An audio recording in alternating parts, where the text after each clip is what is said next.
Every time നമ്മളൊരു ഷോയ്ക്ക് വേണ്ടി ഒരു ഡ്രസ്സ് സെലക്ട് ചെയ്യുമ്പോൾ നമ്മൾ കാഷ്വലായിട്ട് വെയർ ചെയ്യുന്നൊരു കോസ്റ്റ്യൂം അല്ല നമ്മൾ ഷോയ്ക്ക് ഇടേണ്ടത്. സംതിങ് യൂണീക്ക് ആയിരിക്കണം. ഇപ്പോൾ ലക്ഷ്മി എന്ന് പറയുമ്പോൾ മുണ്ടും ബ്ലൗസും വരച്ചാൽ ചുരുണ്ട മുടി ഉണ്ടെങ്കിൽ ലക്ഷ്മി എന്നുള്ളൊരു അങ്ങനൊരു ഐഡന്റിറ്റിക്കും കൂടെ വേണ്ടിയിട്ടാണ് ഈ ഒരു ധോത്തി ബ്ലൗസ് എന്നുള്ളൊരു കോൺസെപ്റ്റിൽ വന്നത്. പക്ഷെ റീസെൻ്റ്ലി കുറച്ച് ഞാൻ ഒന്ന് വണ്ണം വെച്ചു. അപ്പോഴും നേരത്തെ ചെയ്തു വെച്ച ഡ്രസ്സുകൾ അവിടെ ചെന്നിട്ട് നമുക്ക് മാറ്റാൻ പറ്റില്ല. പിന്നെ ഉള്ളതും കൊടുത്തോണ്ടും കയറി കാണിക്കണം ഇത് ഞാൻ തന്നെ ചിന്തിക്കാറുണ്ട്. ഈ കുറ്റം പറയുന്ന ആൾക്കാരെ ഒരു കാരണവശാലും കുറ്റം പറയാൻ പറ്റൂല. പറയാത്തവരും പറയും. എൻ്റെ അമ്മ ഇടയ്ക്ക് ഇങ്ങനെ കമന്റ് ചെയ്തിട്ട് അങ്ങ് പോകും, എന്തോന്ന് കിടന്ന് കാണിക്കുന്നത്. എന്നെ മരണത്തിൽ നിന്ന് തിരിച്ചു കൊണ്ടുവന്നത് പാട്ടാണ്. ഇന്ന് എൻ്റെ ഇൻകം സോഴ്സ്, അതായത് എനിക്ക് പൈസ തരുന്നത് പാട്ടാണ്. എൻ്റെ മാരേജ് ആണ് ഫസ്റ്റ് മെയിൻ ഡിപ്രഷൻ. ലൈക്ക് ഞാൻ ഡിവോഴ്സിയാണ്. അപ്പോൾ ദേഷ്യം കാണിക്കാൻ പറ്റുന്നില്ല, സങ്കടം എനിക്ക് കരയാൻ പറ്റുന്നില്ല. ഈ സമയത്ത് എൻ്റെ ആകെ ഒരു എനർജി റിലീസിങ് സോഴ്സ് ആയിരുന്നു ഈ വയലിൻ. അങ്ങനെ ഒരു ഫസ്റ്റ് ഡിപ്രഷനിൽ കിട്ടിയതാണ് എനിക്ക് വയലിൻ. വേറൊരു ഡിപ്രഷനിൽ ഞാൻ പ്രോഗ്രാമിങ്, പിന്നെ എനിക്കൊരു ഡിപ്രഷൻ ഒരു ഹരമായി മാറി.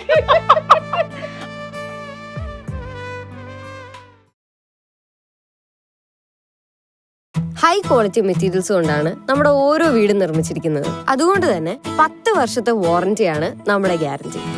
ഇതുപോലൊരു വീടല്ലേ സർ ആഗ്രഹിക്കുന്നത്? ഇങ്ങനൊരു വീട് ആരാണ് ആഗ്രഹിക്കാത്തത്? Bate Homes for Kerala's leading tech enabled home builder. Milestone മേക്കേഴ്സിന്റെ എല്ലാ പ്രേക്ഷകർക്കും ദി വിത്ത് രമ്യയുടെ ഇന്നത്തെ എപ്പിസോഡിലേക്ക് സ്വാഗതം. ഇന്ന് എന്നോടൊപ്പം ലക്ഷ്മി ജയനാണ്. ഹായ് ലക്ഷ്മി. ഹായ് രമ്യ. സുഖമായിട്ടിരിക്കുന്നോ? സുഖം സുഖം. ലക്ഷ്മി, ഇന്നിപ്പോ നമ്മുടെ ഈ ഒരു ഇന്റർവ്യൂ ടെലികാസ്റ്റ് ചെയ്യുന്ന സമയത്ത്, നമ്മൾ എടുക്കുമ്പോഴല്ല, ഇത് ടെലികാസ്റ്റ് ചെയ്യുന്ന സമയത്ത് എനിക്ക് അറിഞ്ഞൂടാ, ഒരു പക്ഷേ ലക്ഷ്മി എയർലൈനിക്കും ഒന്നും നമുക്കറിയില്ല ഇത് എപ്പോഴായിരിക്കും ഈ ഒരു ഇന്റർവ്യൂ ടെലികാസ്റ്റ് ചെയ്യണമെന്നുള്ളത്. ഞാൻ ചോദിക്കട്ടെ ലക്ഷ്മി, ലക്ഷ്മിക്ക് ഈ പ്രോഗ്രാമിനൊക്കെ ആയിട്ട് ഈ അടുത്തിടെ ലക്ഷ്മിയുടെ ഇഷ്ടത്തിനനുസരിച്ചിട്ട് ഒരു വേഷമിട്ട് ലൈവായിട്ട് ഒരു ഷോ പോയി ചെയ്തു. അത് ലക്ഷ്മിക്ക് കംഫർട്ടബിൾ ആണ്, ലക്ഷ്മിക്ക് ഇഷ്ടപ്പെട്ടിട്ട് ലക്ഷ്മി ഇട്ടതാണ് ആ വേഷം. പക്ഷേ അതിന് എഗെയിൻസ്റ്റ് ആയിട്ട് ഒരുപാട് കമന്റുകൾ കേൾക്കേണ്ടി വന്നു, ഒരുപാട് ചീത്തവിളികൾ, ഒരുപാട് കുറ്റപ്പെടുത്തലുകൾ. അങ്ങനെ നല്ലതിനെക്കാട്ടിലും ലക്ഷ്മി കൂടുതൽ അന്നും കേട്ടതും ആൻസർ ചെയ്തതും എല്ലാം കുറ്റപ്പെടുത്തലുകൾക്കാണ്. എന്താണ് നമ്മുടെ ഇഷ്ടത്തിനനുസരിച്ചിട്ടൊരു വേഷം ഇടാനുള്ള സ്വാതന്ത്ര്യം ഇല്ല. ഇതിനകത്ത് ഇങ്ങനെ ഈ ഒരു ധോത്തി ആൻഡ് ബ്ലൗസ് എന്നുള്ളൊരു കോൺസെപ്റ്റ് ഞാൻ സെലക്ട് ചെയ്തിട്ട് എനിക്ക് തോന്നുന്നു ഒരു 2-3 വർഷത്തോളം ആയിട്ടുണ്ട്. അപ്പം അത് സെലക്ട് ചെയ്യാനായിട്ട് കുറച്ച് റീസൺസ് ഉണ്ട്. കാരണം എവറി ടൈം നമ്മളൊരു ഷോയ്ക്ക് വേണ്ടി ഒരു ഡ്രസ്സ് സെലക്ട് ചെയ്യുമ്പം നമ്മൾ ഒരുപാട് പൈസ ആദ്യമേ വാങ്ങിച്ച് അങ്ങനെ ഒരു വലിയ പെർഫോമർ ഒന്നും ആയിരുന്നില്ല. ലൈക്ക് ഞാൻ വളരെ സ്ലോലി ഗ്രോ ചെയ്ത് വരുന്ന ഒരാളാണ്. അല്ലാണ്ട് ഒറ്റയടിക്ക് എനിക്കൊരു ഗോഡ് ഫാദർ വന്ന് എന്നെ അങ്ങ് ഹൈ ലെവലിൽ എത്തിക്കുന്ന ഒന്നും ചെയ്യുന്നില്ല. ഞാൻ ഭയങ്കര കഷ്ടപ്പെട്ടാണ് ഓരോ സ്റ്റെപ്പും വെച്ചുകൊണ്ടിരിക്കുന്നത്.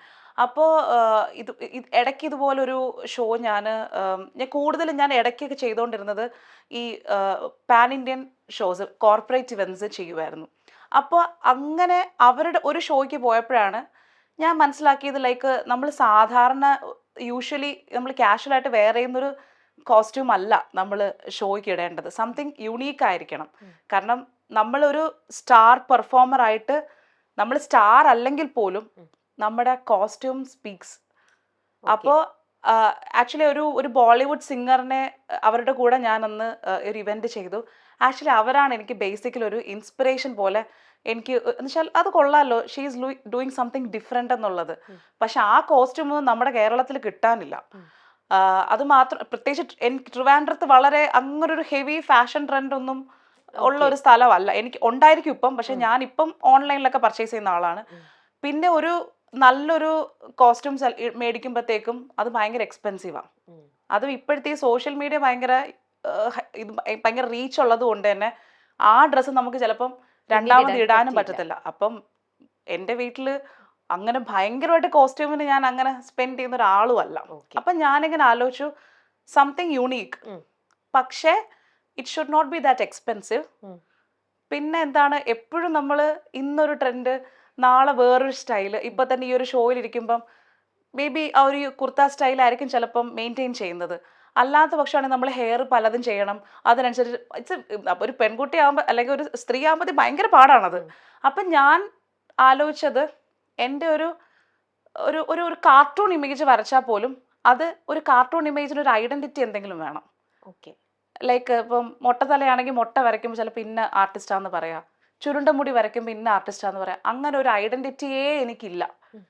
എൻ്റെ ഫോട്ടോസ് ഞാൻ തന്നെ കാണുമ്പം അപ്പം ഞാൻ തന്നെ ഇടയ്ക്ക് മറ്റുള്ളവർക്ക് എന്നെ കാണുമ്പം എങ്ങനെ മനസ്സിലാവും എന്ന് ഞാൻ തന്നെ പണ്ട് ചിന്തിക്കും. അങ്ങനെയാണ് ആക്ച്വലി ഒരു ഐഡന്റിറ്റി എന്ന് വെച്ചാൽ ഒരു യുണീക്നെസ്. അതായത് ലക്ഷ്മി എന്ന് പറയുമ്പോൾ എന്തെങ്കിലും ഒരു ഒരു ഇപ്പം ഇപ്പോഴ് ലക്ഷ്മി എന്ന് പറയുമ്പോൾ മുണ്ടും ബ്ലൗസും വരച്ചാൽ ചുരുണ്ട മുടി ഉണ്ടെങ്കിൽ ലക്ഷ്മി എന്നുള്ളൊരു മിനിമം അറ്റ്ലീസ്റ്റ് ഓക്കെ. അങ്ങനെ ഒരു ഐഡന്റിറ്റിക്കും കൂടെ വേണ്ടിയിട്ടാണ് ഈ ഒരു ധോത്തി ബ്ലൗസ് എന്നുള്ളൊരു കോൺസെപ്റ്റിൽ വന്നത്. ഇത്രയും നാൾ അത് എന്തുകൊണ്ട് ചിലപ്പം ശ്രദ്ധിച്ചില്ല എന്ന് പറയാൻ കാരണം ഇത്രയും നാളും ആ തുണി എൻ്റെ ശരീരത്തിന് ചേരുമായിരുന്നു. ചിലപ്പോൾ എനിക്ക് ഇഷ്ടപ്പെട്ടിട്ടുണ്ട്. പക്ഷെ റീസെൻ്റ്ലി കുറച്ച് ഞാൻ ഒന്ന് വണ്ണം വെച്ചു. അപ്പോഴും നേരത്തെ ചെയ്തു വെച്ച ഡ്രസ്സുകൾ അവിടെ ചെന്നിട്ട് നമുക്ക് മാറ്റാൻ പറ്റില്ല, പിന്നെ ഉള്ളതും കൊടുത്തുകൊണ്ടും കയറി. അവിടെ ഞാൻ കോസ്റ്റ്യൂം ശ്രദ്ധിച്ചോ എന്ന് ചോദിച്ചു കഴിഞ്ഞാൽ എൻ്റെ കോസ്റ്റ്യൂമിൽ മറ്റൊരാൾക്ക് അഭിപ്രായം പറയണമെങ്കിൽ പറയാം. കാരണം ആരുടെയും അഭിപ്രായ സ്വാതന്ത്ര്യം എനിക്ക് തടയാൻ പറ്റത്തില്ലല്ലോ. പിന്നെ നെഗറ്റീവ് ആൻഡ് പോസിറ്റീവ് പറയാന്ന് പറഞ്ഞതും അതും ഓരോരുത്തരുടെ ഇഷ്ടമാണ്. അത് നോക്കണോ വേണ്ടയോ എന്നുള്ളത് ആണ് നമ്മുടെ കൺട്രോളിലുള്ളത്. സോ ഞാൻ എപ്പോഴും ഒരു വീഡിയോ ഇട്ട് കഴിഞ്ഞാൽ അതിൻ്റെ ട്രെൻഡ് ഒരു 2-3 മെസ്സേജ് നോക്കും. ട്രെൻഡ് നെഗറ്റീവ് ആണെങ്കിൽ പിന്നെ ആ ദിക്ക് വഴിയേ ഞാൻ പോവില്ല. പിന്നെ ആകെ നോക്കുന്നത് പോസിറ്റീവായിട്ട് എത്ര വ്യൂ കയറി എന്നുള്ളത് മാത്രമേ ഉള്ളൂ. അല്ലാണ്ട് അതിനകത്ത് എത്ര വിമർശനം എന്നുള്ളതൊന്നും ഞാൻ ആക്ച്വലി കൂടുതൽ, കാരണം I don't want to hurt myself. So അതാണ് ആക്ച്വലി എൻ്റെ ഒരു ട്രാക്ക്. പിന്നെ നെഗറ്റീവ് ആണെങ്കിലും പോസിറ്റീവ് ആണെങ്കിലും ഇതൊക്കെ ഞാനൊരു സപ്പോർട്ടായിട്ട് മാത്രമേ കാണുന്നുള്ളൂ. ഇതിനകത്ത് ഇന്ന് കുറേ പോസിറ്റീവ് പറയുന്ന ആൾക്കാർ തന്നെ നാളെ നെഗറ്റീവും പറയും, അവർ തന്നെ നാളെ വീണ്ടും പോസിറ്റീവ് പറയും. It's A cycle. പിന്നെ ഇതെല്ലാം തുടക്കത്തിൽ ഒരാളെ ജഡ്ജ് ചെയ്യുന്നതിൻ്റെയും കൂടെ ഒരു കാരണമാണ്. എപ്പോഴും കുറച്ച് ക്യൂട്ട്നെസ് ഓവർലോഡഡ് ആണെങ്കിൽ അവരെ ഒറ്റയടിക്ക് ഇഷ്ടപ്പെടും. കുറച്ച് റഫ് ആൻഡ് ടഫ് ലുക്ക് ആണെങ്കിൽ അവരെ തൻ്റെടി തെമ്മാടി എന്ന് പറഞ്ഞിട്ട് കാറ്റഗറൈസ് ചെയ്യും. ഇവരൊക്കെ ഈ നെഗറ്റീവ് പറഞ്ഞവരൊക്കെ ചിലപ്പം ഒരു ദിവസം ട്രെയിനിലോ ബസ്സിലോ ഒക്കെ എന്നെ കണ്ടു കഴിഞ്ഞാൽ പരിചയപ്പെട്ട് കഴിയുമ്പോൾ അവരൊരു അയ്യോ ഇത് ഭാവമായിരുന്നു ചിലപ്പോൾ ചിന്തിക്കാം. അത് ഓരോരുത്തർ ഇപ്പം നമ്മൾ തന്നെ എത്രയോ പേരെ വെറുതെ അങ്ങ് കണ്ട ഉടനെ ഭയങ്കര സാധനം, എനിക്കിഷ്ടമേ ഇല്ല, കണ്ടിട്ടുമില്ല കേട്ടിട്ടുമില്ല അറിയത്തുമില്ല. അത് നമ്മൾ തന്നെ അല്ലേ രമിക്കില്ല ആ ഒരു ക്യാരക്ടർ. എനിക്കുണ്ടത്. ചില ആൾക്കാർ ഞാൻ സ്വന്തമായിട്ട് എനിക്ക് ആ കൊച്ചിനെ കണ്ണെടുത്താൽ കണ്ടുകൂടാം എന്നൊക്കെ പറയും. അത് തന്നെയാണ് ഇപ്പം ചിലപ്പോൾ എന്നെ കാണുമ്പോൾ ഒട്ടും ഇഷ്ടപ്പെടുന്നുണ്ടാവില്ല. കാരണം അങ്ങനെ ഒരാളെ ഇംപ്രസ് ചെയ്യുന്നൊരു ടൈപ്പ് ഓഫ് നേച്ചർ അല്ല എനിക്കെന്നാണ് എനിക്ക് തോന്നിയിട്ടുള്ളത് എപ്പോഴും. കാരണം ഞാൻ അങ്ങനെ ഒരു ഭയങ്കര ക്യൂട്ട്നെസ് ഉള്ളൊരു വ്യക്തിയോ അതല്ല. പക്ഷെ നമ്മൾ പയ്യെ എന്നെ അടുത്തറിയുന്നവർക്കാണ് എന്നെ കൂടുതൽ ഇഷ്ടപ്പെടാറുള്ളത്. സോ ഓൺ സ്റ്റേജും എൻ്റെ ഷോസ് നേരിട്ട് കണ്ടവർ ഒരിക്കലും കുറ്റം പറയത്തില്ല. അതെൻ്റെ ഒരു വിശ്വാസമാണ്. പക്ഷെ കാണാത്തവർ എന്നെ പറ്റി കുറ്റം പറയും എന്നുള്ളത് എനിക്ക് അതിലും ഏറെ വിശ്വാസമാണ്. അതാണ് ഇതിനെ പറ്റിയിട്ടുള്ള എൻ്റെ ഒരു റെസ്പോൺസ്. അപ്പൊ ഇപ്പം ലക്ഷ്മിക്ക് തന്നെ ഷുവർ ആണ് എന്റെ ഷോസ് നേരിട്ട് കണ്ടിട്ടില്ലാത്തവർ എന്നെ കുറിച്ച് കുറ്റം പറയും എന്നുള്ളത്. അപ്പൊ അത് എന്തിനായിരിക്കും അവർ അത്രയും ഇതായിട്ട് ലക്ഷ്മിക്കും തോന്നുന്നത്? അവർ എന്തിനായിരിക്കും ലക്ഷ്മിനെ കുറ്റപ്പെടുത്തുന്നത്? എനിക്ക് മനസ്സിലായിട്ടുള്ളത് ഒന്നാമത്തത് കുറച്ച് എന്താ പറയാ ഒരു ഔട്ട്ബേസ്റ്റ് ആയിട്ടുള്ള ക്യാരക്ടർ, അല്ലെങ്കിൽ എന്താ പറയാ കുറച്ച് ഞാൻ ഭയങ്കര ഹൈപ്പറാണ് ഓൺ സ്റ്റേജ്. ഞാൻ ഭയങ്കര അപ്സ് ആൻഡ് ഡൗൺസിലുള്ള ഒരു ക്യാരക്ടറാണ് ബേസിക്കലി. എൻ്റെ ഫ്രണ്ട്സിന് എൻ്റെ വൈബ് ഭയങ്കര ഇഷ്ടമാണ്. കാരണം ഞാൻ ഭയങ്കര ഹൈ എനർജിയാണ്. പക്ഷേ അവർ എൻ്റെ കൂടെ 2 days മെയിൻറ്റെയിൻ ചെയ്ത് കഴിഞ്ഞാൽ ഒരു ദിവസം ഞാൻ ഭയങ്കര ഹൈ എനർജിയും ഒരു ദിവസം ഞാൻ മിണ്ടത്തേ ഇല്ല. സോ എൻ്റെ ടോട്ടൽ ക്യാരക്ടർ, എൻ്റെ ഒരു ബോഡി നേച്ചർ എന്ന് പറയുന്നത് തന്നെ ഹൈ ആൻഡ് തീരെ ഡൗൺ ആണ്. വീട്ടിൽ ഞാൻ വളരെ സൈലൻ്റ് ആണ്. മുമ്പൊക്കെ അച്ഛനും അമ്മയൊക്കെ ഉള്ളപ്പം ഭയങ്കര വഴക്കും ബഹളമൊക്കെ ഉണ്ടായിരുന്നു. പക്ഷെ ഒരു പോയിന്റ് എത്തിയപ്പോൾ ഞാൻ ശരിക്കും പറഞ്ഞു കഴിഞ്ഞാൽ ഒന്ന് ഭയങ്കര സൈലൻറ്റ്. അപ്പം ഷോസിന് മുമ്പൊക്കെ ഞാൻ ഫുൾ ടൈം ഉറങ്ങുക, വളരെ കുറച്ച് സംസാരിക്കുക. ആൻഡ് ഷോയുടെ അന്ന് ഈ കൂട്ടി വെച്ചിരിക്കുന്ന എനർജി മുഴുവനും ഞാൻ അതങ്ങ് പൊട്ടിച്ചങ്ങ് തീർക്കാണ്. അവിടെ എന്നാൽ സ്റ്റേജിൽ നിൽക്കുമ്പോൾ ഞാൻ ചിന്തിക്കണം, ഞാൻ ഇങ്ങനെ ചെയ്താൽ ആൾക്കാർ ഇങ്ങനെ കാണും, അല്ലെങ്കിൽ ഇങ്ങനെ പാടിക്കഴിഞ്ഞാൽ ഇങ്ങനെ ആയിരിക്കും എന്നെ ക്യാപ്ചർ ചെയ്യുന്നത്, അതിന് എന്നെ ഈ രീതിയിൽ അവർക്ക് ഫ്രേസ് ചെയ്യാൻ പറ്റും എന്നൊക്കെ ഞാൻ ചിന്തിക്കണം. അവിടെ ഞാൻ അതൊന്നും ചിന്തിക്കത്തില്ല. എൻ്റെ ഒരു നല്ല വീഡിയോ പോലും എൻ്റെ കയ്യിലില്ല ഒരു ഷോൻ്റെത്. കാരണം ഞാൻ എൻ്റെ വീഡിയോ മാർക്കറ്റ് ചെയ്യാൻ വേണ്ടിയിട്ട് എടുക്കാൻ പോലും ഞാൻ മറക്കും. ഞാനൊരു ഷോ കമ്മിറ്റ് ചെയ്ത് കഴിഞ്ഞാൽ ഞാൻ ഡെഡിക്കേറ്റഡ് ആണ്. അവിടെയുള്ള ആൾക്കാർക്ക് എത്രത്തോളം എനർജി കൊടുക്കാം, എത്രത്തോളം ഞാൻ അവർ തരുന്ന പൈസയ്ക്ക് എത്രത്തോളം സിൻസിയറായിട്ട് ചെയ്യാം, ഇതൊക്കെ എൻ്റെ മൈൻഡിലുള്ളൂ. അപ്പം ഒബ്വിയസ്ലി നമ്മൾ ഒരു ഫിൽട്ടർ ഫേസിലല്ലല്ലോ. ലൈക്ക് നമ്മുടെ പൊതു ഒരു ഒരു ഒരു ഒരു സൊസൈറ്റിക്ക് ഇഷ്ടപ്പെടുന്ന കുറേ ടൈപ്പ് ഉണ്ട്, അടക്കം ഒതുക്കം. ആ കാറ്റഗറിയിലൊന്നും ഞാൻ പെടത്തേയില്ല. പക്ഷെ വേണമെങ്കിൽ അങ്ങനെയൊക്കെ എനിക്ക് അഭിനയിക്കാം. പക്ഷെ ഇതൊക്കെ എനിക്ക് ഓൺ സ്റ്റേജിൽ ഞാനൊരു ഹൈ പവറാണ്, അത് എനിക്ക് തന്നെ അറിയാം. ഞാൻ ആക്ച്വലി പറയാറുണ്ട്, ഞാൻ എൻ്റെ ഷോയ്ക്ക് ഞാൻ ഞാൻ ഞാൻ കൊടുക്കുന്നത് എൻ്റെ എനർജിയാണ്. പാട്ടിനൊപ്പം എൻ്റെ എനർജിയാണ് ഞാൻ കൊടുക്കുന്നത്. അപ്പം അതൊക്കെ ആ ഒരു വീഡിയോൻ്റെ ചെറിയൊരു ഭാഗം വരുമ്പോൾ ഞാൻ അതൊന്നും ഇങ്ങനെ പേക്കൂത്ത് പോലെ ആയിരിക്കും കാണുന്നത്. അപ്പം എൻ്റെ വീഡിയോ കാണുമ്പോൾ ഞാൻ ചിന്തിക്കും, ഇതെന്തോന്ന് കിടന്ന് കാണിക്കണം എന്ന് ഞാൻ തന്നെ ചിന്തിക്കാറുണ്ട്. പക്ഷെ അത് ആ ഫ്ലോയിൽ പോകുമ്പോൾ കുഴപ്പമില്ല. അതിൻ്റെ എൻ്റെ ഭാഗം വരുമ്പോഴത്തേക്കും പേക്കൂത്ത് പോലെ തോന്നത്തുള്ളൂ. അത് തനിയെ കട്ട് ചെയ്ത് കാണുമ്പോൾ ഇത് പറഞ്ഞ പോലെ എനിക്ക് തന്നെ തോന്നുന്നുണ്ട്. പേക്കൂത്ത്. പക്ഷെ എനിക്കത് കൺട്രോൾ ചെയ്യാൻ പറ്റണ്ടേ? ഈ എനർജി ഫുള്ള് ഞാൻ അവിടെ അങ്ങ് റിലീസ് ചെയ്യുവാണ്. പിന്നെ ഞാൻ മറ്റേത് എടുത്തിട്ടാണോ, ഞാൻ മറ്റേത് ഇങ്ങനെ ഞാൻ എന്തോ അടിച്ചിട്ടാണ് കയറി എന്നൊക്കെ പറയും. എൻ്റെ സ്പോൺസർമാർക്ക് അറിയാം ഞാൻ കോഫി കുടിക്കും ഒരുപാട്. എൻ്റെ ഉറക്കമാണ് ആക്ച്വലി എൻ്റെ എനർജി. കാരണം ഒരു ജോലിയും ചെയ്യാണ്ട് വെറുതെ കിടന്നുറങ്ങുന്ന ഒരാൾക്ക് ഇത്ര എനർജി ശരീരത്തിൽ കാണുമല്ലോ. അതാണ് ഞാൻ സ്റ്റേജിൽ ആക്ച്വലി റിലീസ് ചെയ്തുകൊണ്ടിരിക്കുന്നത്. അപ്പം അതിൻ്റെ ഒരു ചെറിയൊരു പോർഷൻ കാണുമ്പം ഈ കുറ്റം പറയുന്ന ആൾക്കാരെ ഒരു കാരണവശാലും കുറ്റം പറയാൻ പറ്റൂല. പറയാത്തവരും പറയും. എൻ്റെ അമ്മ ഇടയ്ക്ക് ഇങ്ങനെ കമന്റ് ചെയ്തിട്ട് അങ്ങ് പോകും, എന്തോന്ന് കിടന്ന് കാണിക്കും. ഇതൊക്കെ ഒരു നഗ്ന സത്യങ്ങളാ, ഇവരാരെയും കുറ്റം പറയാൻ പറ്റത്തില്ല. പിന്നെ ആഫ്റ്റർ ഓൾ ഞാൻ ചിന്തിക്കുന്നത്, ഞാൻ ചെയ്യുന്ന ഈ ഒരു ആക്ട് ആരെയും വേദനിപ്പിക്കുന്നില്ല. അറ്റ്ലീസ്റ്റ് അവർക്കിപ്പോൾ ഒരു നെഗറ്റീവ് പറയുമ്പോൾ ഒരു സുഖം കിട്ടുന്നുണ്ടെങ്കിലും അവർക്കും സന്തോഷമേ കിട്ടുന്നുള്ളൂ. ഈ പ്രോഗ്രാം സമയത്ത് എൻ്റെ പ്രോഗ്രാം ആസ്വദിക്കുന്നവർ ആക്ച്വലി ഭയങ്കര മതിമറന്ന്, ഇപ്പം ഞാൻ എബ്രോഡ് ഷോസ് ചെയ്യുമ്പം ഒക്കെ ഇപ്പം റീസെൻ്റ്ലി ആയിട്ട് എല്ലാ പ്രായക്കാരെയും ഞാൻ സ്റ്റേജിൽ നിന്ന് തുള്ളിപ്പിക്കാറുണ്ട്. സോ അമ്മച്ചിമാരൊക്കെ വന്നിട്ട് പറയും, മോളെ ഞാനൊന്നും ഡാൻസ് ചെയ്തിട്ടില്ല. സോ നമ്മൾ എൻ്റെ ഒരു കർമ്മ ഞാൻ കാൽക്കുലേറ്റ് ചെയ്യുമ്പം എനിക്ക് ഒരിക്കലും ഒന്നും നെഗറ്റീവ് അടിക്കാനില്ല. ലൈക്ക് ഞാൻ ഹാപ്പിനെസ് ആണ് കൊടുക്കുന്നത്. അതിൻ്റെ ഭാഗമായിട്ട് എനിക്ക് ഇതുപോലത്തെ നെഗറ്റീവ്സ് വരുന്നുണ്ടെങ്കിലും ആഫ്റ്റർ ഓൾ ഞാൻ ആരെയും വിഷമിപ്പിക്കുന്നില്ലല്ലോ. ഇതുകൊണ്ട് ആരും കരഞ്ഞിട്ടില്ല, ആർക്കും ഒരു ദ്രോഹവും ഇല്ല. സോ അതുകൊണ്ട് തന്നെ ഒരു ഡ്രസ്സിൻ്റെ പേരിൽ ഞാനിങ്ങനെ ഒതുങ്ങിക്കൂടി വീട്ടിൽ ഇരിക്കണം എന്ന് പറഞ്ഞു കഴിഞ്ഞാൽ ഇവരൊക്കെ എനിക്ക് ചിലവിന് തരണ്ടേ? ഞാൻ ജോലി എടുത്താലല്ലേ എൻ്റെ വീട്ടിലേക്ക്. അപ്പം ഞാൻ ആരടുത്തും എന്താണ് പൈസയും ചോദിക്കുന്നില്ല. ഫിനാൻഷ്യലി ഞാൻ ആരെയും പറ്റിച്ചിട്ടുമില്ല. സോ ഞാൻ എൻ്റെ കാര്യം നോക്കി ജീവിക്കുന്നു. എന്നെ ഇഷ്ടമില്ലാത്തവർ വിളിക്കുന്നില്ല, എന്നെ ഇഷ്ടമുള്ളവർ വിളിക്കുന്നു. ആൻഡ് ഡെസ്റ്റിൻഡ് പോലെ തന്നെ പോവേണ്ട അത്രയും കാലവും ഞാൻ പാടും. ഒരു കാലത്ത് എനിക്ക് പാടാൻ അവസരം കിട്ടിയില്ലെങ്കിലോ എന്ന് വിചാരിച്ചിട്ട് ഞാൻ എഡ്യൂക്കേഷൻ വൈസും ഞാൻ സ്ട്രോങ് ആക്കി തന്നെ വെച്ചിട്ടുണ്ട്. ഞാൻ ലേറ്റ് ചൈൽഡാണ്. അതായത് എൻ്റെ അച്ഛനും അമ്മയ്ക്കും വളരെ 18 വർഷങ്ങൾക്ക് ശേഷം ഉണ്ടായ കുട്ടിയാണ് ഞാൻ. അപ്പം അതുകൊണ്ട് തന്നെ എനിക്ക് നല്ലതുപോലെ സ്നേഹം തന്നിട്ടാണ് ഇവർ വളർത്തിയിട്ടുള്ളത്. എനിക്ക് ഭയങ്കര വീക്ക്നെസ്സാണ് സ്നേഹം. അപ്പം ഏറ്റവും കൂടുതൽ ഞാൻ പരാജയപ്പെട്ടു പോകുന്നതും ഞാൻ ഓവർ ലവിങ് ആണ്. ഇപ്പം എൻ്റെ മാരേജ് ആണ് ഫസ്റ്റ് മെയിൻ ഡിപ്രഷൻ. ലൈക്ക് ഞാൻ ഡിവോഴ്സിയാണ്. അപ്പം ആ ഒരു സംഭവം നമ്മുടെ ലൈഫിൽ ഞാനൊരിക്കലും ഒരു ഡിവോഴ്സി ആകും എന്നുള്ളതൊന്നും നമുക്ക് അന്നത്തെ കല്യാണം കഴിക്കുന്നത് ഡിവോഴ്സ് ചെയ്യാൻ അല്ല. പക്ഷേ ആ ഒരു സ്റ്റേജ് കടന്നു കഴിയുമ്പോൾ ഇറ്റ് ഫീൽസ് വെരി സിമ്പിൾ. കടക്കാൻ ഭയങ്കര പാടാണ്. തിരിഞ്ഞ് ഞാനിപ്പോൾ ചിന്തിക്കുമ്പം സംഭവിച്ചതെല്ലാം നല്ലതിനെന്നൊക്കെ പറയും. പക്ഷെ അത് നമ്മൾ കടന്നു പോവുക എന്ന് പറഞ്ഞു കഴിഞ്ഞാൽ അത് ഭയങ്കര ടഫായിരുന്നു. കാരണം നമ്മുടെ ഉള്ളിൽ ഒരുപാട് ചോദ്യം വരും. എൻ്റെ ജീവിതത്തിൽ ഞാൻ ഒറ്റയ്ക്കായി പോയില്ലേ, എന്നെ ഇനി നോക്കാൻ ആരുണ്ട്, എൻ്റെ കൊച്ച്, അത് ഇത് എന്ന് പറഞ്ഞിട്ട് നമുക്ക് കുറേ കൺഫ്യൂഷൻസ് വരും. കാരണം നമ്മളെയൊക്കെ വളർത്തുന്നത് എങ്ങനെയാണ്? വളർത്തുന്നതേ കല്യാണം കഴിപ്പിച്ച് വിടാനാണ്. ഞാനൊക്കെ ജനിച്ച് ഒരു അറിവുള്ള പ്രായം മുതലേ ഇത്രാമത്തെ വയസ്സിൽ കല്യാണം കഴിക്കും എന്നുള്ള സ്വപ്നത്തിലാണ് ജീവിതം. അവിടുന്ന് ആക്ച്വലി അതൊരു റിയാലിറ്റി, ഈ ഒരു ഡിവോഴ്സ് എന്നുള്ളൊരു സാധനത്തിലൊക്കെ വന്നപ്പോഴത്തേക്കും ഉണ്ടായ ഒരു ചെറിയൊരു, എനിക്കാണ് എൻ്റെ ഷോക്ക് പോലും തിരിച്ചറിയത്തില്ല. അതാണ് ഏറ്റവും വലിയ കോമഡി. പിന്നെയാണ് ഞാൻ തിരിച്ചറിയുന്നത്.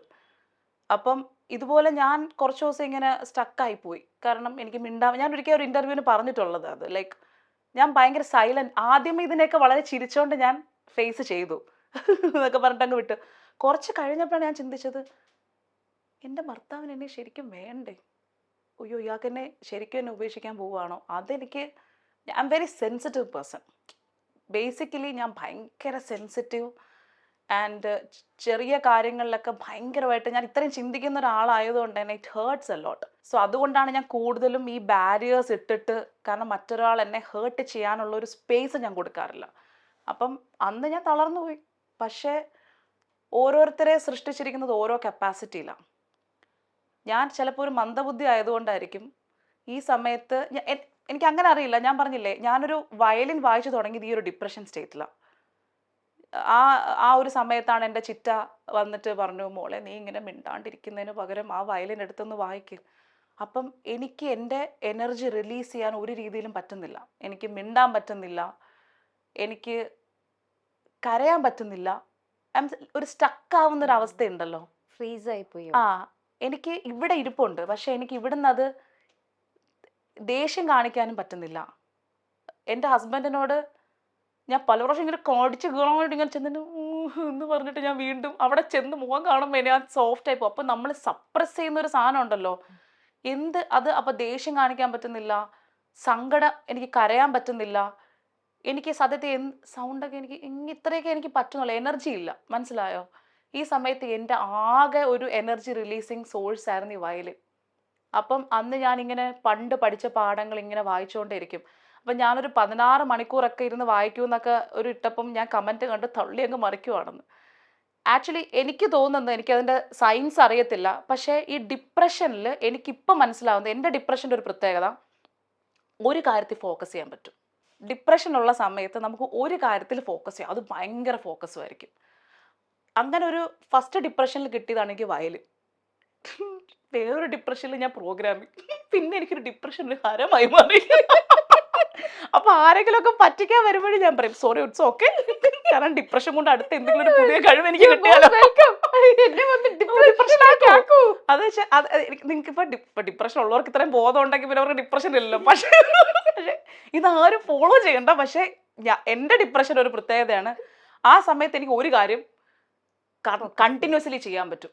അപ്പം നമ്മൾ പ്രാക്ടീസ് ആണെങ്കിലും കണ്ടിന്യൂസ്ലി പ്രാക്ടീസ് ചെയ്യുമ്പം ഒബ്വിയസ്ലി അത് നമുക്ക് കുറച്ചൊന്ന് ഈസി ആവും. ഇപ്പൊ കഴിഞ്ഞ കുറച്ച് നാളായിട്ട് ഡിപ്രഷൻ ഇല്ലാത്തതുകൊണ്ട് പ്രാക്ടീസ് ഒക്കെ ഇതൊക്കെയാണ് ജനങ്ങൾ എനിക്ക് കുറച്ച് ഡിപ്രഷൻ തരും, ഞാനൊന്ന് ആക്റ്റീവ് ആവട്ടെ. കാരണം എന്തൊക്കെയാണ് നെഗറ്റീവ്സ് എന്നുള്ളത് അതിനൊക്കെ ഞാൻ എൻ്റെ ഫോർമുലയിൽ പോസിറ്റീവ് ആക്കി വെച്ചിരിക്കുകയാണ്. മനസ്സിലായി? ആദ്യം പറഞ്ഞ സാധനമാണിത്. കാരണം നമുക്ക് എല്ലാവർക്കും ഓരോ വീക്ക്നെസ് ഉണ്ട്.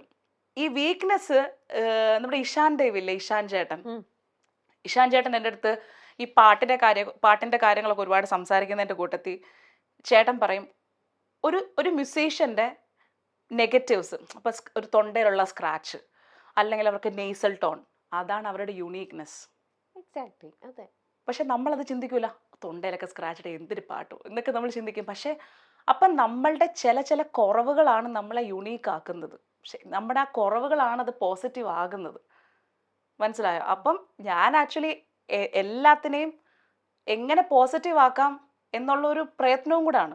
ആഫ്റ്റർ ഓൾ ഇതെല്ലാം ബർത്ത് ടു ഡെത്തിനകത്ത് അത് ഫിനിഷ് ആകുന്നത് വരെ വണ്ടി നല്ല സ്പീഡിൽ അങ്ങ് പോകണം. സ്പീഡ് ഇല്ലെങ്കിലും സ്ലോ ആണെങ്കിലും നിന്ന് പോരുത്, വർക്ക്ഷോപ്പിൽ കയറരുത്.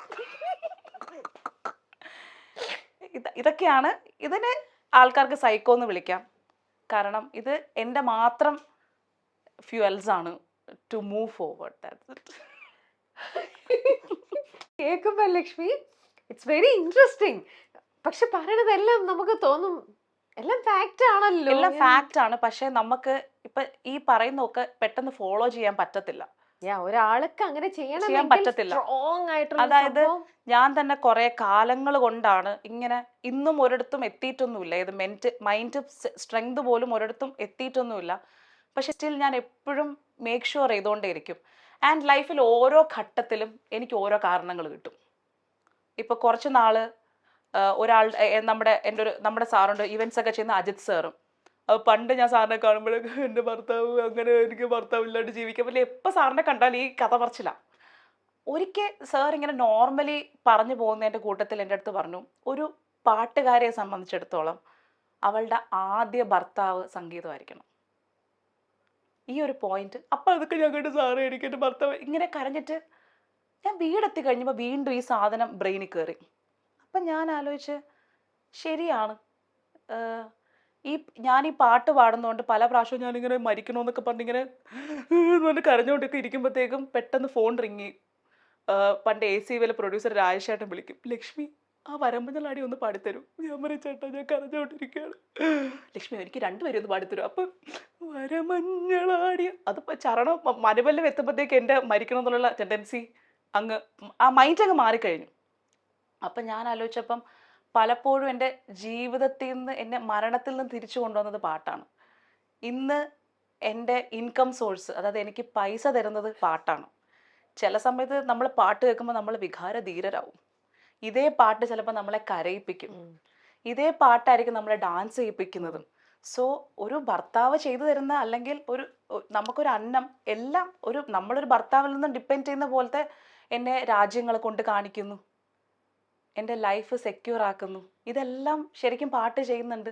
അപ്പം ഞാൻ ആലോചിച്ചു ശരിയാണ്, ഇതെല്ലാം എനിക്ക് ചെയ്തു തന്നിട്ട് ഞാൻ പാട്ടിനെ സ്നേഹിക്കുന്നില്ല, ഇതിന് ഞാൻ ഒരു ഇമ്പോർട്ടൻസും കൊടുക്കുന്നില്ല. അങ്ങനെ ഞാൻ പാട്ടിന് ഇമ്പോർട്ടൻസ് കൊടുക്കാൻ തുടങ്ങിയപ്പോഴാണ്, ഞാൻ നന്നായിട്ട് പാടുന്നു എന്നല്ല പറയുന്നത്, എൻ്റെ പാട്ടിന് എൻ്റേതായിട്ടുള്ള കുറവുകൾ എല്ലാം ഉണ്ട്. പക്ഷേ ഞാൻ അതിനെ സ്നേഹിക്കാൻ തുടങ്ങിയപ്പം എൻ്റെ കരിയറിൽ ഗ്രോത്ത് തുടങ്ങി. സോ എന്ത് സാധനത്തിനോടും നമ്മൾ സ്നേഹത്തോടു കൂടി, സിനിമയിലൊക്കെ പറയുന്ന പോലെ ഖൽബ്, അതാണ് എൻ്റെ ഫസ്റ്റ് ടേണിംഗ് പോയിന്റ്. ഈ നമ്മൾ ആ ഇഷ്ടത്തോടു കൂടി ചെയ്യുക എന്നുള്ളത്. ഇങ്ങനെയൊക്കെയാണ് ആക്ച്വലി ഇങ്ങനെ കടന്ന് പൊക്കോണ്ടിരിക്കണത്. എന്തിനാണ് പറഞ്ഞെന്നുള്ളത് മറന്നുപോയി ഞാൻ. ബാക്കി നമ്മൾ എന്തിനാണ് ഇത്രയൊക്കെ തുടങ്ങി, ഇതെന്റെ അടുത്ത പ്രശ്നമാണ് കേട്ടോ. അതിങ്ങനെ സംസാരിച്ച് പോകുന്നതുകൊണ്ട് ഇതെന്റെ ലൈഫിൽ ഒരു ടേണിംഗ് പോയിന്റ് ആണ്. ഇത്ര സ്ട്രോങ് ആയിട്ടുള്ള ലക്ഷ്മി ഹസ്ബൻഡ് എന്നെ ഡിവോഴ്സ് ചെയ്യണമെന്ന് പറഞ്ഞ് കരഞ്ഞ് ഇങ്ങനെ പോകണമെന്നൊക്കെ പറഞ്ഞില്ലേ, അദ്ദേഹം അന്ന് കുറ്റപ്പെടുത്തുന്നുണ്ടായിരുന്നു, ലക്ഷ്മി കുഞ്ഞിനെ കൊല്ലാനായിട്ട് നോക്കി. ഞാൻ ആക്ച്വലി കഴിഞ്ഞ ദിവസമാണ് ഞാൻ ആ വീഡിയോ കണ്ടിട്ട് ഞാൻ ആലോചിച്ചത് എന്ത് ഫുള്ള് പറയണ്ടേ. അത് അങ്ങനെയല്ല. ആക്ച്വലി എനിക്ക് ഒരു വക്കീൽ നോട്ടീസ് അയക്കുകയാണ്. ആ വക്കീൽ നോട്ടീസിനകത്ത് എഴുതിയിരിക്കുന്നതാണ് ഞാൻ കൊച്ചിനെ അബോർട്ട് ചെയ്ത് കളയാൻ ശ്രമിച്ചു, ഞാൻ ചായ ഇട്ട് കൊടുക്കുന്നില്ല, അങ്ങനെയുള്ള കുറച്ച് കാര്യങ്ങൾ. പക്ഷെ ആക്ച്വലി അബോർട്ട് ചെയ്യാനൊന്നും ശ്രമിച്ചിട്ടില്ല. ഇതൊന്നും ശ്രമിച്ച കാര്യങ്ങളല്ല. കാരണം ആ കൊച്ചിനെ ഇന്ന് ഞാനാണ് വളർത്തുന്നത്. അതിനകത്തുണ്ടായിരുന്ന ഒരു കാരണം എന്ന് വെച്ച് കഴിഞ്ഞാൽ ഈ പ്രഗ്നൻസി അൺപ്ലാൻഡ് പ്രഗ്നൻസി ആയിരുന്നു. അപ്പം ഞങ്ങൾ തമ്മിൽ ചെറിയ ഒരു തുടക്കം തൊട്ടേ നമ്മൾ തമ്മിൽ ആക്ച്വലി ആളുടെ ഒരു മാച്ചിങ് പേഴ്സൺ അല്ല ഞാൻ. ആളെ കുറ്റം പറഞ്ഞിട്ട് കാര്യമില്ല, ആൾ ഒന്നുമല്ല ഞാൻ പറയുന്നത്. പക്ഷെ ആൾക്ക് ഒരു മാച്ചായിട്ടുള്ള ഒരു പേഴ്സൺ അല്ലായിരുന്നു ഞാൻ. അതുകൊണ്ട് ഞങ്ങളുടെ ഇടയിൽ പ്രശ്നമുണ്ടോ എന്ന് ചോദിച്ചു കഴിഞ്ഞാൽ പ്രശ്നമുണ്ട്, പക്ഷെ പ്രത്യേകിച്ച് കാരണമൊന്നുമില്ല. മിണ്ടാണ്ടിരിക്കുമ്പോൾ ഞാൻ എന്ത് പറ്റി എന്ന് പറഞ്ഞ് ഇങ്ങനെ ചൊറിഞ്ഞുകൊണ്ടിരിക്കും. അതെൻ്റെ ഒരു ക്യാരക്ടറായിരുന്നു. കാരണം എനിക്ക് സൈലൻസ് ഭയങ്കര പെയിൻഫുൾ ആണ്. അപ്പം ഞങ്ങളുടെ ഇടയിൽ വലിയ വലിയ പ്രശ്നങ്ങളല്ല, ഈ ചെറിയ ചെറിയ ഉരസലുകളുണ്ട്. ആ ഉരസലുകൾ കുറച്ച് കഴിഞ്ഞപ്പോഴത്തേക്കും നമ്മുടെ ഇടയിൽ തന്നെ ഒരു തോന്നലായി തുടങ്ങി, ലൈക്ക് ഇത് ഒരിക്കലും കറക്റ്റായിട്ട് പോകുന്നതല്ല എന്നുള്ളത്. അങ്ങനെ ഇരിക്കുമ്പോഴാണ് ഞാൻ പ്രഗ്നൻ്റ് ആവുന്നത്. ഓക്കെ, അപ്പം എൻ്റെ അച്ഛനാണ് എൻ്റെ pregnancy test means urine test ചെയ്യാൻ കൊണ്ടുപോകുന്നതും. എന്നിട്ട് അച്ഛൻ വന്നിട്ട് എനിക്കിപ്പോഴും ഓർമ്മയുണ്ട്, ലൈക്ക് മോള് ഗർഭിണിയാണ്, പോസിറ്റീവാണ് എന്ന് പറയുമ്പം ഇത് ആർക്കും വേദനിപ്പിക്കില്ല, പക്ഷെ ഇതെൻ്റെ ലൈഫാണ്. പക്ഷെ ഞാൻ പെട്ടെന്നുള്ള റെസ്പോൺസ് കൊച്ചെൻ്റെ തലയിലായി എന്നുള്ളതായിരുന്നു. കാരണം എൻ്റെ മനസ്സിൽ അന്നുണ്ട് എൻ്റെ ഭർത്താവ് എന്നെയോ അല്ലെങ്കിൽ ഫ്യൂച്ചറിലോട്ട് ഞങ്ങൾ ഒരുമിച്ചാവാൻ ചാൻസ് ഇല്ല എന്നുള്ളത് എനിക്ക് അപ്പോഴേ അറിയാം. സോ അന്ന് അങ്ങനെ ഒരു സ്റ്റേജ് നിൽക്കുമ്പം അന്ന് എനിക്കൊരു പ്രോഗ്രാമുണ്ട്. അപ്പോൾ പ്രോഗ്രാമിന് ആക്ച്വലി ആള് വരുന്നില്ല എന്നെങ്ങാണ്ട് പറഞ്ഞു. വരുന്നില്ല എന്ന് പറഞ്ഞ സമയത്താണ് ഞാൻ ആക്ച്വലി എൻ്റെ അച്ഛനോടും അമ്മയോടും പറഞ്ഞു, ഇത് ഞാൻ തന്നെ നോക്കേണ്ട കൊച്ചാണ്.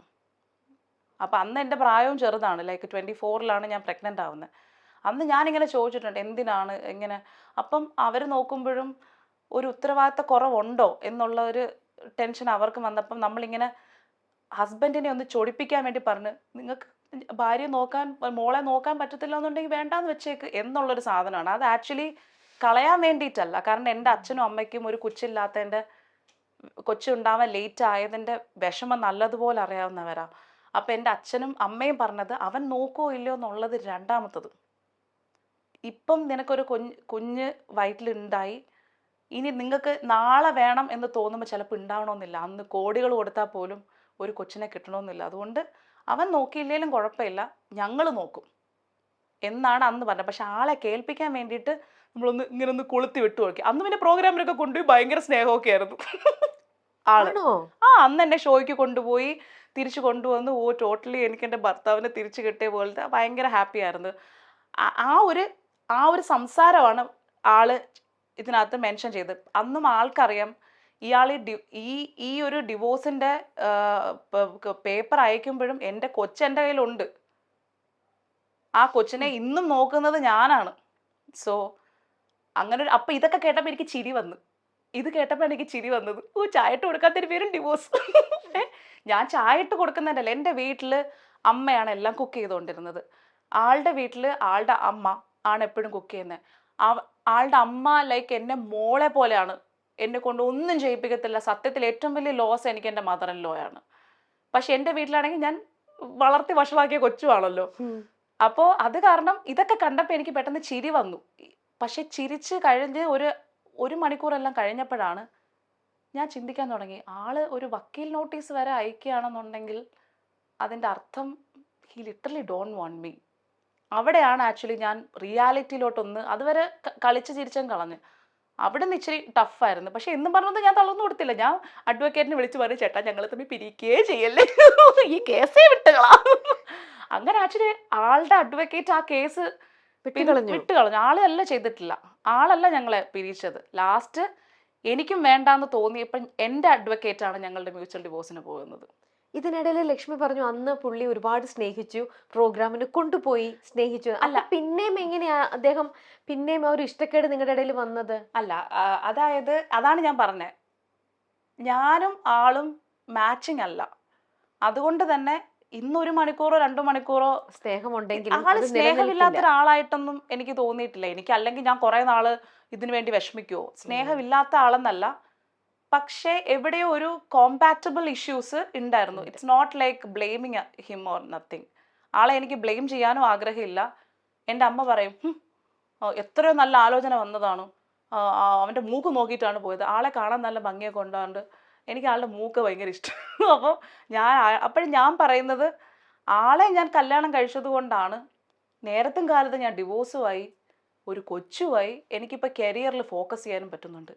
നേരെ മറിച്ച് കണ്ടിന്യൂ ചെയ്തു പോകുന്ന ഒരു മാരീഡ് ലൈഫ് ആയിരുന്നെങ്കിൽ ഏതെങ്കിലും രാജ്യത്ത് കുറേ പിള്ളേരെയും പ്രസവിച്ച് ഒരമ്മയായിട്ട് നിൽക്കേണ്ടി വന്നേനെ. സോ എന്നെ ദൈവം സൃഷ്ടിച്ചതും ഇതെല്ലാം സംഭവിച്ചതും ഞാൻ ഒട്ടും പാട്ടിൽ കോൺസെൻട്രേറ്റ് ചെയ്യാത്ത ഒരാളായിരുന്നു. എൻ്റെ ഹസ്ബൻഡാണ് ആക്ച്വലി നീ നല്ല പാട്ടുകാരി, നല്ലൊരു പാട്ടുകാരി, ചിത്ര ചേച്ചിയെ പോലെയൊക്കെ പാടുന്ന ഒരു പാട്ടുകാരി ആണെങ്കിൽ ഞാൻ നിന്നെ സപ്പോർട്ട് ചെയ്യുമായിരുന്നു. കാരണം ആൾക്ക് ഞാനിങ്ങനെ ഡാൻസ് ഒന്നും ചെയ്യുന്നൊന്നും ഇഷ്ടമൊന്നുമില്ലായിരുന്നു. ഞാൻ പണ്ട് തൊട്ടേ പക്ഷെ അടിച്ചു പൊളിച്ച് പാടുന്ന ആള്. അപ്പം എൻ്റെ ഭർത്താവിൻ്റെ ഗുഡ് സർട്ടിഫിക്കറ്റിന് വേണ്ടിയിട്ടാണ് ഞാൻ പ്രാക്ടീസ് ചെയ്തിട്ടുള്ളത്. സോ ആൾ ആക്ച്വലി അറിഞ്ഞോ അറിയാണ്ടോ ചെയ്തതൊക്കെ എനിക്ക് പോസിറ്റീവായിട്ടേ വന്നിട്ടുള്ളൂ. ഇന്ന് എൻ്റെ കൂടെ ഇല്ലെങ്കിൽ പോലും ആൾ എന്നെ ഒരു 40ാമത്തെ വയസ്സിൽ ഡിവോഴ്സ് ചെയ്തിരുന്നെങ്കിലോ, പിന്നെ എനിക്ക് കരിയർ അങ്ങോട്ടില്ല.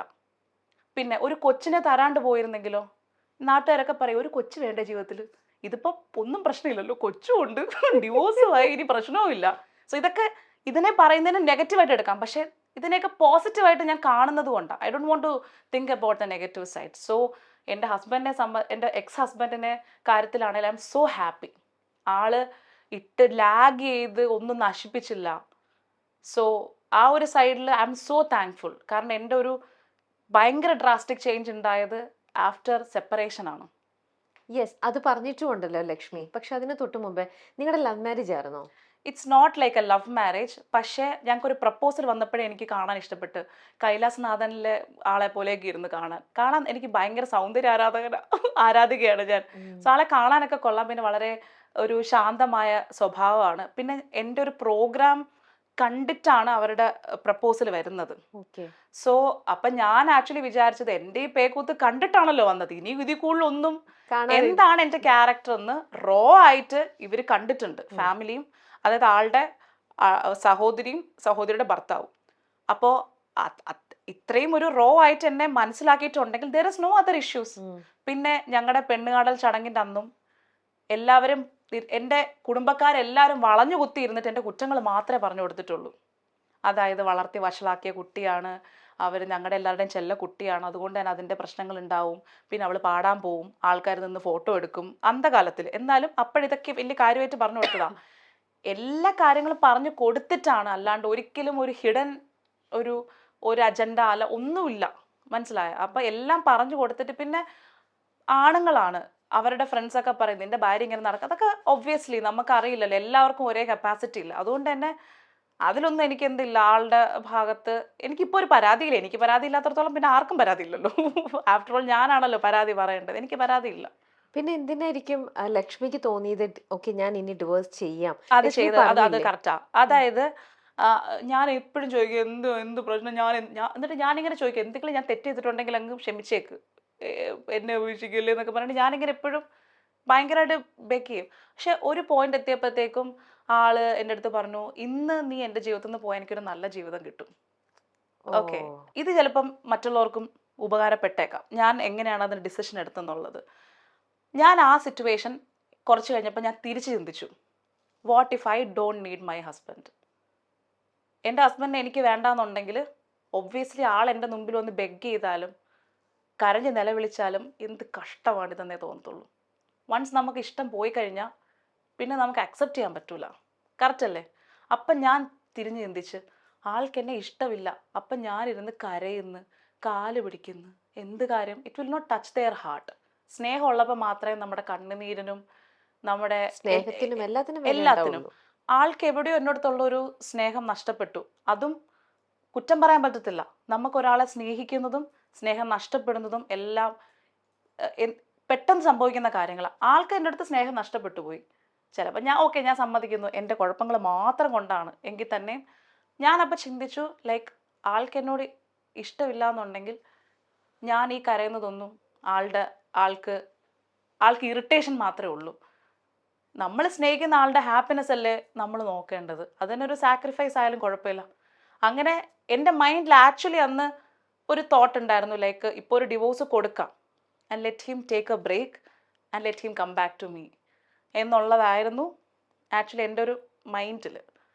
പക്ഷേ അതുകൊണ്ടാണ് ഞാൻ പിന്നെ തീരുമാനിച്ചത് ഇനി കൂടുതൽ ആളെ എന്താക്കണ്ട. എനിക്ക് ഡിവോഴ്സിൻ്റെ അന്ന് പോലും എനിക്ക് കാരണം അറിയത്തില്ലായിരുന്നു. അതായിരുന്നു ഏറ്റവും വലിയ കോമഡി. പക്ഷേ now it's all finish. Lakshmi ആഗ്രഹിച്ച പോലെ പിന്നീട് അയാൾ വന്നോ? ഇല്ല, അല്ല നമ്മുടെ ആക്ച്വലി ഡിവോഴ്സ് കുറച്ച് സമയം എടുത്തല്ലോ. ഞങ്ങൾ ഒറ്റയടിക്ക് ചാടി ഒന്നും തീരുമാനം എടുത്തതല്ല.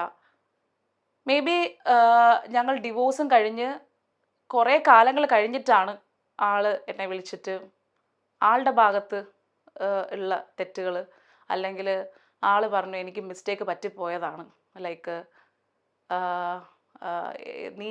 നീ ഒരുപാട് പാവമായിരുന്നു. അത് ഏതൊരു ഫോൺ കോളിലെങ്ങാണ്ടാണ് ആൾ വിളിച്ചിട്ട് പറഞ്ഞു ഇനി ഒരു വേണ്ട അതിനിപ്പം പറയണ്ട. പക്ഷെ ആള് ആക്ച്വലി പിന്നെ കുറേ കാലം കഴിഞ്ഞു കേട്ടോ ആ ടോപ്പിക്ക്. പിന്നെ ആളുടെ പേഴ്സണൽ കാര്യങ്ങൾ എൻ്റെ ഭാഗത്തുള്ള അല്ല, അതുകൊണ്ടാണ് I don't want to discuss that thing. Positive പറയുന്ന പോലെ അല്ലല്ലോ നമ്മൾ ബാക്കി ഡെപ്തിൽ പോകുമ്പോഴത്തേക്കും ആള് ഒരു സെലിബ്രിറ്റി അല്ലാത്തതുകൊണ്ട് ചിലപ്പോൾ ആൾക്കൊരു സ്പേസ് കിട്ടണമെന്നില്ല. So I should not irritate him. With all respect I want to stop here. ഇതെല്ലാം വളരെ ഈസി ആയിട്ട് ലക്ഷ്മി എടുക്കണു ലൈഫിൽ. വളരെ എന്താ പറയാ, ഇപ്പൊ കുട്ടിക്ക് എത്ര വയസ്സ്? എൻ്റെ മോൻ ഇപ്പൊ 10 വയസ്സാണ്. മോന്റെ പേര്? മോന്റെ പേര് Aaroh R L. Aaroh R L. Aaroh AAROH AAREL. Aaroh R L എന്നാണ് പേര്. വെറൈറ്റി ആണ്. ഇതെന്താ അങ്ങനെ ഒരു വെറൈറ്റി നെയിം എവിടുന്ന് കിട്ടി? അത് ഞാൻ ആക്ച്വലി പ്രഗ്നന്റ് ആയിരുന്ന സമയം മുതലേ ഇങ്ങനെ എൻ്റെ മനസ്സിൽ അന്ന് ആഷിക്കി 2 ഇറങ്ങിയ സമയത്ത് ആരോഹി, അപ്പൊ എൻ്റെ മനസ്സിലൊരു തോന്നൽ ഇത് ആൺകുട്ടി ആയിരിക്കും. അങ്ങനെ ആരോഹ് എന്നുള്ളത് ഇട്ടു.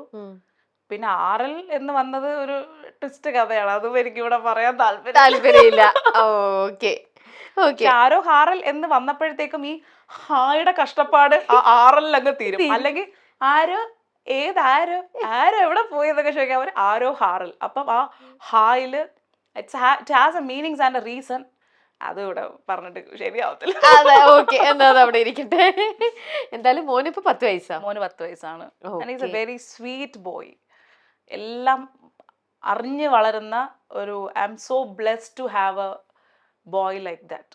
സത്യം പറയാലോ അവൻ്റെ കാര്യത്തിൽ ഞാൻ ഭയങ്കര ഹാപ്പിയാണ്. ലൈക്ക് അവൻ എൻ്റെ ലൈഫിൽ വന്നതിന് ശേഷമാണ് റിയലി ഞാൻ മദർഹുഡ് എന്ന് ഞാൻ പറയത്തില്ല, ഒരിക്കലും ഞാൻ ഒരു അമ്മ ഫീലിനേക്കാളും എനിക്കെന്തോ ഒരു ഭയങ്കര ഒരു കമ്പാനിയനെ കിട്ടിയ പോലാണ് എനിക്ക് മോൻ.